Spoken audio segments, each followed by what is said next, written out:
يسعك الفضاء الرحيم الفسيح فبالله كم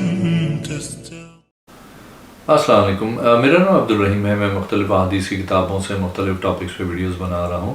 تو امام ابو یعلا موصلی کی جو مجموعہ احادیث ہیں ان سے کچھ حدیثیں ہیں۔ اعوذ باللہ من الشیطان الرجیم، بسم اللہ الرحمن الرحیم۔ حدیث نمبر 2290، حضرت جابر رضی اللہ تعالیٰ عنہ فرماتے ہیں کہ حضور صلی اللہ علیہ وسلم نے فرمایا، بے شک شیطان مایوس ہو گیا لوگوں کو اپنی عبادت کروانے میں، لیکن ان کے درمیان نفرت پھیلانے میں مایوس نہیں ہوا۔ ایک اور حدیث ہے 2291، حضرت جابر رضی اللہ تعالیٰ عنہ سے روایت ہے، انصار سے ایک آدمی آیا جسے نعمان بن قوقل کہا جاتا تھا۔ اس نے عرض کی، یا رسول اللہ صلی اللہ علیہ وسلم، آپ صلی اللہ علیہ وسلم بتائیں، اگر میں فرض نمازیں پڑھوں اور حلال کو حلال جانوں اور حرام کو حرام جانوں، اس پہ کوئی اضافہ نہ کروں، تو میں جنت میں داخل ہو جاؤں گا؟ آپ صلی اللہ علیہ وسلم نے فرمایا، جی ہاں۔ ایک اور حدیث ہے 2292، حضرت جابر رضی اللہ تعالیٰ عنہ سے روایت ہے، ایک آدمی نے پوچھا، کون سی نماز افضل ہے؟ آپ صلی اللہ علیہ وسلم نے فرمایا، جس میں لمبا قیام ہو۔ ایک اور حدیث ہے 2293، حضرت جابر رضی اللہ تعالیٰ عنہ سے روایت ہے، حضور صلی اللہ علیہ وسلم گھوڑے سے نیچے گرے، آپ صلی اللہ علیہ وسلم کا پاؤں زخمی ہوا۔ اس کے بعد آپ صلی اللہ علیہ وسلم کے پاس ہم داخل ہوئے تو آپ صلی اللہ علیہ وسلم فرض نماز بیٹھ کر ادا کر رہے تھے۔ آپ نے ہمیں اپنے ہاتھ سے بیٹھنے کا اشارہ کیا، پھر آپ صلی اللہ علیہ وسلم نے سلام پھیرا اور فرمایا، جب امام بیٹھ کے نماز پڑھے تو تم بھی بیٹھ کر پڑھو، جب کھڑے ہو کے نماز پڑھے تو تم بھی کھڑے ہو کے نماز پڑھو۔ ایک اور حدیث ہے 2294، حضرت جابر رضی اللہ تعالیٰ عنہ سے روایت ہے، حضور صلی اللہ علیہ وسلم نے فرمایا، جو مسلمان مرد و عورت رات کو جب سوتے ہیں تو ان کے سر کے پاس شیطان گرہ لگاتا ہے۔ جب وہ جاگتا اور اللہ کا ذکر کرتا ہے تو گرہ کھل جاتی ہے، جب وہ کھڑا ہوتا ہے وضو کرتا ہے نماز پڑھے تو ساری گرہیں کھل جاتی ہیں، اگر وہ سویا رہے اور اللہ کا ذکر نہ کرے تو وہ سستی کی حالت میں صبح کرتا ہے۔ ایک اور حدیث ہے 2295، حضرت جابر رضی اللہ تعالیٰ عنہ فرماتے ہیں، حضور صلی اللہ علیہ وسلم نے دم کرنے سے منع کیا۔ میرے خالو آپ صلی اللہ علیہ وسلم کے پاس آئے، وہ بچھو کا دم کرتے تھے۔ انہوں نے عرض کی، آپ صلی اللہ علیہ وسلم نے دم سے منع کیا تھا اور میں بچھو کا دم کرتا ہوں۔ حضور صلی اللہ علیہ وسلم نے فرمایا، جو تم میں طاقت رکھتا ہو کہ اپنے بھائی کو فائدہ پہنچائے تو اپنے بھائی کو فائدہ پہنچائے۔ ایک اور حدیث ہے 2296، حضرت جابر رضی اللہ تعالیٰ عنہ سے روایت ہے، حضور صلی اللہ علیہ وسلم نے فرمایا، جب تم میت کو خوشبو لگاؤ تو طاق مرتبہ لگاؤ۔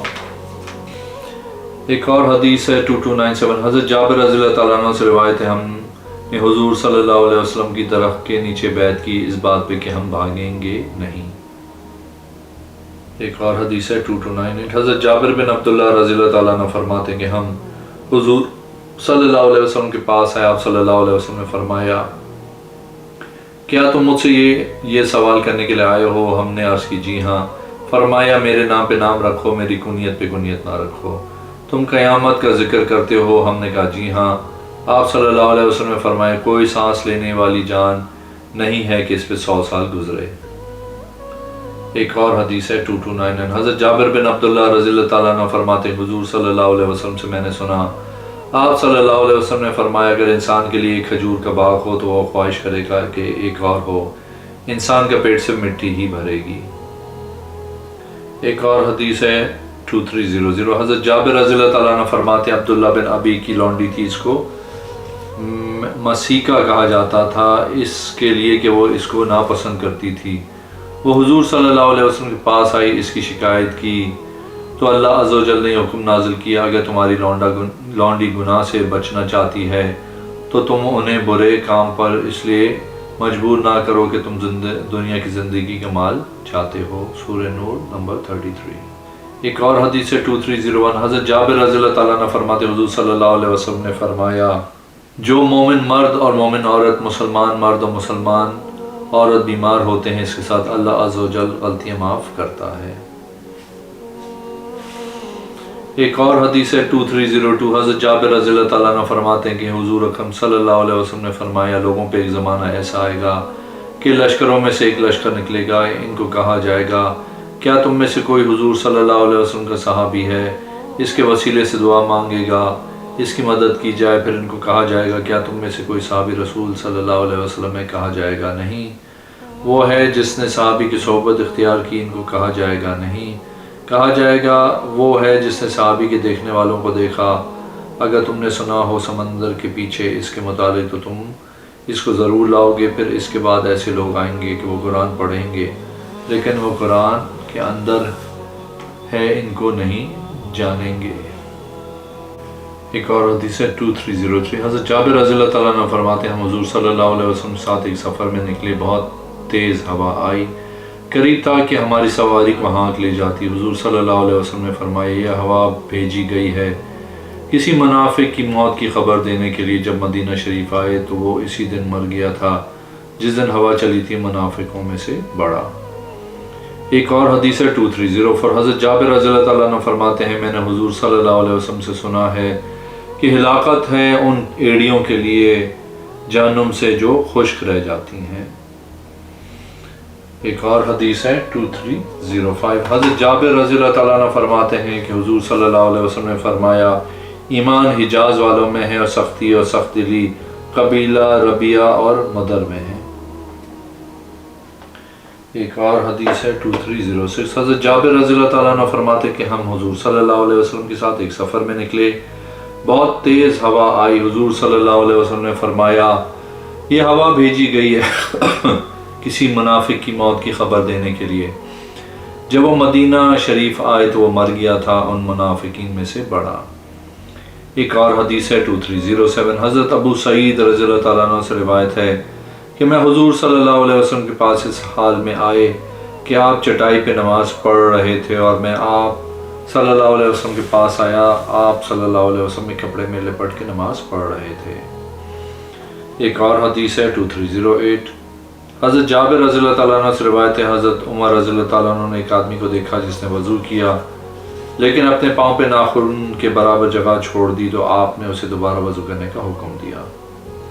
ایک اور حدیث ہے 2309، حضرت جابر رضی اللہ تعالیٰ عنہ سے روایت ہے کہ آپ سے اس شخص کے بارے میں پوچھا گیا جو نماز میں ہنستا ہے تو آپ نے فرمایا وہ دوبارہ نماز لوٹائے اور وضو دوبارہ نہ کرے۔ ایک اور حدیث ہے 2310، حضرت جابر رضی اللہ تعالیٰ عنہ فرماتے ہیں اگر میں ایسی قوم کے پاس آؤں جو نماز پڑھ رہی ہو میں ان کو سلام نہیں کروں گا۔ ایک اور حدیث ہے 2311، حضرت جابر رضی اللہ تعالیٰ عنہ فرماتے ہیں کہ میں بدر کے دن اپنے دوستوں کو پانی پلاتا رہا۔ ایک اور حدیث ہے 2312، حضرت جابر رضی اللہ تعالیٰ عنہ فرماتے ہیں کہ جب میت کو قبر میں داخل کیا جاتا ہے تو فرشتہ آتا ہے، اس کو اٹھاتا ہے جس طرح سوئے ہوئے کو اٹھایا جاتا ہے، اس سے دو سوال کرتا ہے، وہ ان کے جواب دیتا ہے، وہ دونوں کہتے ہیں تیرا دین کیا ہے؟ وہ کہتا ہے اسلام، وہ کہتا ہے مجھے چھوڑو میں نکلوں اور گھر والوں کو بتاؤں، اور وہ دونوں اسے کہتے ہیں خاموش رہو۔ ایک اور حدیث ہے حدیث نمبر 2313، حضرت ابی سفیان فرماتے ہیں کہ میں نے حضرت جابر رضی اللہ تعالیٰ عنہ سے سوال کیا کہ وہ مکہ میں مجاور تھے، بنی فہر کے گھر تھے، ان میں سے ایک آدمی نے پوچھا کیا تم اہل قبلہ میں سے کسی کو مشرک کہہ کے پکارتے ہو؟ آپ رضی اللہ تعالیٰ نے فرمایا اللہ کی پناہ۔ آپ رضی اللہ تعالیٰ عنہ سے عرض کیا تم کسی کو کافر کہہ کے پکارتے ہو ان میں سے؟ آپ رضی اللہ تعالیٰ نے فرمایا نہیں۔ ایک اور حدیث ہے 2314، حضرت جابر رضی اللہ تعالیٰ عنہ مرفوعاً بیان کرتے ہیں کہ حضور صلی اللہ علیہ وسلم یہ دعا کرتے تھے اے دلوں کے پلٹنے والے میرے دل کو پلٹ دے اپنے دین پہ، میرے دل کو پلٹ اپنے دین پہ۔ عرض کی گئی یا رسول اللہ صلی اللہ علیہ وسلم ہم پر آپ خوف کرتے ہیں حالانکہ ہم ایمان لائے ہیں اس پر جو آپ صلی اللہ علیہ وسلم لے کے آئے ہیں۔ آپ صلی اللہ علیہ وسلم نے فرمایا بے شک دل دو انگلیوں کے درمیان ہے، جس طرف چاہے پلٹ دے۔ حضرت آمش نے دو انگلیوں کے ساتھ اشارہ کیا۔ ایک اور حدیث ہے 2315، حضرت جابر رضی اللہ تعالیٰ عنہ سے روایت ہے کہ میں حضور صلی اللہ علیہ وسلم کی بارگاہ میں آیا، آپ سے عرض کی گئی بخار ہم پہ بہت زیادہ ہے۔ آپ صلی اللہ علیہ وسلم نے فرمایا اگر تم چاہو تو میں تم سے دعا کر کے اٹھا دیتا ہوں، اور اگر تم چاہو تو تمہارے گناہوں کا کفارہ ہو جائے۔ انہوں نے عرض کی ہمارے لیے گناہوں کا کفارہ ہو جائے۔ ایک اور حدیث ہے 2317، حضرت جابر رضی اللہ تعالیٰ عنہ فرماتے ہیں حضور صلی اللہ علیہ وسلم کے پاس لہسن اور پیاز یا ان میں سے کسی ایک کا ذکر کیا گیا تو آپ صلی اللہ علیہ وسلم نے فرمایا بے شک فرشتوں کو بھی وہی چیز اذیت پہنچاتی ہے جو چیز ابن آدم کو اذیت پہنچاتی ہے۔ ایک اور حدیث ہے 2318، حضرت جابر بن عبداللہ رضی اللہ تعالیٰ عنہ فرماتے ہیں کہ حضور صلی اللہ علیہ وسلم نے فرمایا جس نے لہسن پیاز کھایا ہمارے قریب نہ آئے، یعنی نماز کے لیے نہ آئے۔ ایک اور حدیث ہے 2320، حضرت جابر بن عبداللہ رضی اللہ تعالیٰ عنہ فرماتے ہیں حضور اکرم صلی اللہ علیہ وسلم نے فرمایا نہ ذبح کرو مگر 1 سال کا، اگر تم پہ تنگی ہو 1 سال والے تو بھیڑ ذبح کرو جو سال کی دکھائی دے۔ ایک اور حدیث ہے 2321، حضرت جابر رضی اللہ تعالیٰ عنہ فرماتے ہیں کہ حضور صلی اللہ علیہ وسلم نے منع فرمایا خشک اور ترک اور کشمش اور کھجور کی نبیذ سے یا فروخت کرنے سے۔ ایک اور حدیث ہے 2322، حضرت جابر رضی اللہ تعالیٰ عنہ سے روایت ہے حضور صلی اللہ علیہ وسلم نے فرمایا مومن 1 آنت سے کھاتا ہے اور کافر 7 آنتوں میں کھاتا ہے۔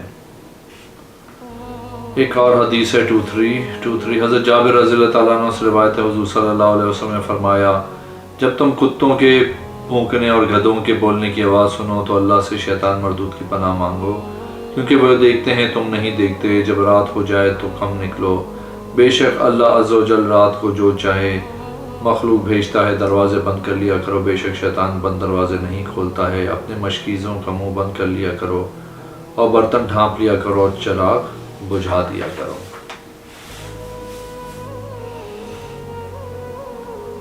ایک اور حدیث ہے 2324، حضرت ابو نضرہ فرماتے ہیں میں نے حضرت ابن عباس رضی اللہ تعالیٰ عنہ سے سنا آپ رضی اللہ تعالیٰ عنہ بصرہ کی مسجد میں خطبہ ارشاد فرما رہے تھے کہ حضور صلی اللہ علیہ وسلم نے فرمایا کوئی نبی نہیں مگر اس نے دعا کی ہو اور اس کی دعا دنیا میں قبول نہ ہوئی ہو، میں نے اپنی دعا اپنی امت کی شفاعت کے لیے قیامت کے دن کے لیے مؤخر کر دی ہے، میں اولاد آدم کا سردار ہوں، اس پہ فخر نہیں، میری قبر زمین میں سے سب سے پہلے کھلے گی، اس پہ فخر نہیں، ہم کا جھنڈا میرے ہاتھ میں ہوگا، آدم علیہ السلام اور آپ کے علاوہ سارے میرے جھنڈے کے نیچے ہوں گے، اس پہ فخر نہیں، قیامت کا دن لوگوں پہ لمبا ہوگا اور سخت ہوگا، یہاں تک کہ ان میں سے بعض سے کہیں گے آدم علیہ السلام کے پاس چلو، وہ ہمارے لیے اپنے رب کے ہاں شفاعت کرے، ہمارے درمیان فیصلہ کر دیا جائے، بس وہ حضرت آدم علیہ السلام کے پاس چلے آئیں گے، عرض کریں گے اے آدم علیہ السلام اپنے رب کے ہاں ہمارے لیے شفاعت کریں، ہمارے درمیان فیصلہ کر دے۔ حضرت آدم علیہ السلام فرمائیں گے میں یہاں آپ لوگوں کے لیے کچھ نہیں کر سکتا، میں جنت سے اپنی لغزش سے نکالا گیا ہوں کیونکہ آج مجھے اپنے ہی متعلق غم ہے، تم نوح کے پاس چلے جاؤ۔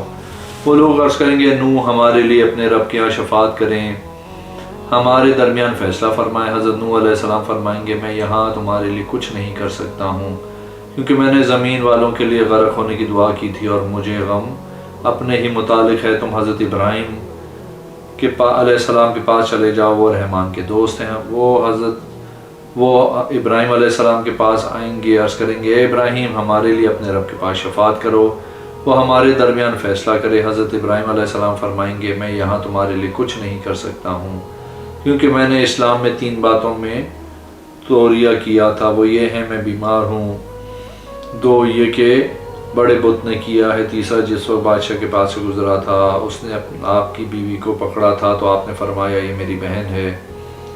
حضور صلی اللہ علیہ وسلم نے فرمایا اللہ کی قسم ابراہیم نے یہ توریہ اصل بات کو چھپا کے دوسری بات کو ظاہر کرنا اللہ کی دین کی عزت کے لیے بولے تھے۔ حضرت ابراہیم علیہ السلام فرمائیں گے مجھے آج اپنا ہی غم ہے، تم حضرت موسیٰ کے پاس چلے جاؤ، کیونکہ اللہ نے ان کو اپنی رسالت اور اپنے ساتھ کلام کے لیے چنا تھا۔ وہ لوگ حضرت موسیٰ علیہ السلام کے پاس آئیں گے اور عرض کریں گے اے موسیٰ ہمارے لیے اپنے رب کے یہاں شفاعت کریں، وہ ہمارے درمیان فیصلہ فرمائے۔ حضرت موسیٰ علیہ السلام فرمائیں گے میں تمہارے لیے کچھ نہیں کر سکتا، کیونکہ میں نے ایک جان کو قتل کیا تھا اور مجھے اپنی ہی ذات کا غم ہے۔ تم حضرت عیسیٰ علیہ السلام کے پاس جاؤ، کیونکہ آپ روح اللہ ہیں اور کلمہ اللہ ہیں۔ وہ حضرت عیسیٰ علیہ السلام کے پاس جائیں گے، عرض کریں گے اے عیسیٰ ہمارے لیے اپنے رب کے یہاں شفاعت کریں کہ وہ ہمارے درمیان فیصلہ کرے۔ حضرت عیسیٰ علیہ السلام جواب دیں گے میں تمہارے لیے یہاں کچھ نہیں کر سکتا، کیونکہ لوگوں نے مجھے اللہ کے علاوہ معبود بنا لیا تھا، مجھے اپنے ہی حق کے متعلق غم ہے۔ حضرت عیسیٰ علیہ السلام فرمائیں گے تم بتاؤ اگر سامان ایسے برتن میں ہو جس پر مہر لگی ہوئی ہو تو کیا اس کے مہر کھولنے سے پہلے اس پہ قدرت رکھے گا؟ وہ کہیں گے نہیں۔ حضرت عیسیٰ علیہ السلام فرمائیں گے بے شک محمد خاتم النبیین ہیں صلی اللہ علیہ وسلم، ان کے پاس جاؤ کیونکہ اللہ عز و جل نے آپ کی وجہ سے آپ کی امت کے پہلے اور اگلے گناہ معاف کر دیے ہیں۔ وہ لوگ آئیں گے اور عرض کریں گے اے محمد صلی اللہ علیہ وسلم ہمارے لیے اپنے رب کے یہاں شفاعت کریں کہ وہ ہمارے درمیان فیصلہ کرے۔ میں کہوں گا میں ہی شفاعت کرنے کے لیے ہوں یہاں تک کہ اللہ اجازت دے گا، جس کے لیے چاہے گا اور جس کے لیے راضی ہوگا۔ جب اللہ عز و جل اپنی مخلوق کے درمیان فیصلہ کرے گا تو ایک آواز دینے والا آواز دے گا محمد اور ان کی امت کہاں ہیں؟ احمد اور ان کی امت کہاں ہیں؟ احمد اور ان کی امت کہاں ہیں؟ وہ آئیں گے ہم اول اور آخر بھی ہیں، بھیجنے کے لحاظ سے آخر ہیں، حساب کے لحاظ سے اول ہیں۔ ہمارے لیے امتیں راستہ کھول دیں گی، ہم اس حالت میں چلیں گے کہ ہمارے وضو والے اعضاء چمک رہے ہوں گے۔ دوسری امتیں کہیں گی قریب ہے کہ یہ امت سارے کے سارے نبیوں کے درجے میں ہوں۔ ایک اور حدیث ہے 2325، حضرت ابن عباس رضی اللہ تعالیٰ عنہ بیان کرتے ہیں کہ حضور صلی اللہ علیہ وسلم نے فرمایا بے شک سب سے پہلی خوشی جو شے اللہ تعالیٰ نے اللہ عز و جل نے پیدا کی وہ قلم ہے، پھر اس کے بعد اس کو حکم دیا لکھ، اس نے ہر شے لکھ دی۔ ایک اور حدیث ہے 2326، حضرت ابن عباس رضی اللہ تعالیٰ عنہ فرماتے ہیں حضور صلی اللہ علیہ وسلم نے فرمایا مجھے مسواک کا حکم دیا گیا یہاں تک کہ مجھے گمان ہوا کہ اس کے متعلق قرآن یہ وحی اترے گی۔ ایک اور حدیث ہے 2327، حضرت ابن عباس رضی اللہ تعالیٰ عنہ فرماتے ہیں کہ حضور صلی اللہ علیہ وسلم نے فرمایا جو تمہارے بھائی احد کے دن شہید ہوئے ہیں اللہ عز و جل نے ان کی ارواح سبز پرندوں کے پیٹوں میں رکھ دیں، ان پرندوں نے ان کی ارواح کو جنت کی نہروں میں ڈال دیا، وہ اس کا پھل کھاتے ہیں اور جو عرش کے سائے میں قنادیل لٹکے ہوئے ہیں ان کی پناہ لیتے ہیں۔ جب انہوں نے کھایا اور پیا اور قیلولہ کیا تو انہوں نے کہا یہ بات ہمارے بھائیوں کو کون پہنچائے گا کہ ہم جنت میں زندہ ہیں تاکہ وہ جنگ کے وقت پیچھے نہ ہٹیں اور جہاد سے بے رغبتی نہ کریں۔ اللہ تعالیٰ نے فرمایا میں تو تمہاری طرف سے پہنچاتا ہوں۔ بس اللہ عز و جل نے آیت نازل فرمائی وہ لوگ گمان نہ کریں کہ جو اللہ کی راہ میں شہید ہو جائے وہ مردہ ہیں بلکہ وہ اللہ کے ہاں زندہ ہیں۔ سورہ آل عمران 169۔ اگر آپ نے میرے چینل کو اب تک سبسکرائب نہیں کیا تو پلیز کیجئے، اس ویڈیو کو لائک کیجئے۔ اگلی میں انشاءاللہ حاضر ہوں گا۔ اللہ